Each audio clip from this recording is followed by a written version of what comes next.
Tosin aastat tagasi, kui ma hakkasin veebiäriga tegelema, siis tambiti iga nurga peal inimestele pähe seda, et see on kallis, sest see oli kallis.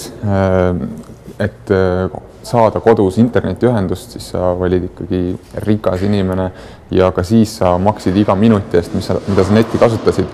Seega ainus võimalus, et su lehele külastajad tulid, oli see, et sa tegid selle nii tapvalt lihtsa, et see jõuaks neile selle 5 sekundiga, mis nad olid nõus maksma telekomile.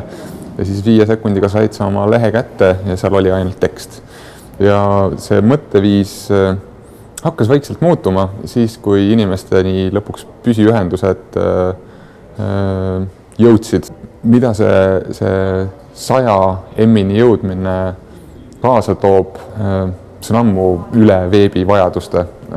Pigem aitab see mõtteviisi lõplikult muuta. Kui sul ikka kirjutatakse kiirusele 1-0 punaselt juurde, siis on raske uskuda, et nüüd ei jõuaks kohale.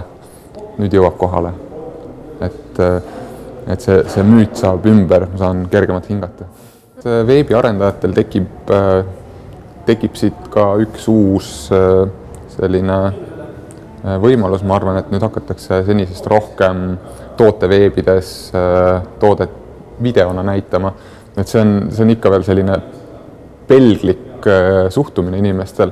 Tegelikult ju saab vaadata USAs Hulut ja täna ka Eestis võid videot vabalt üle neti vaadata, aga jälle, sul on vaja kirjutada 1-0 juurde selleks, et sa saaksid aru. Okei, nüüd saab.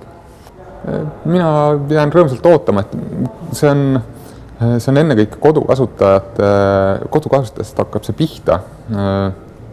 Soovitan inimestel rohkem kodus panna masinad kinni ja lugeda raamatuid ja elada päris elu, aga see oleks võrratu, kui see asi töö juurde jõuab, sest seal sa muud ei tee, kui istudki kaabli otsas, siis sa istud lõpuks ometi sellise kaabli otsas, kus teisest kontori otsast ei hüüa keegi.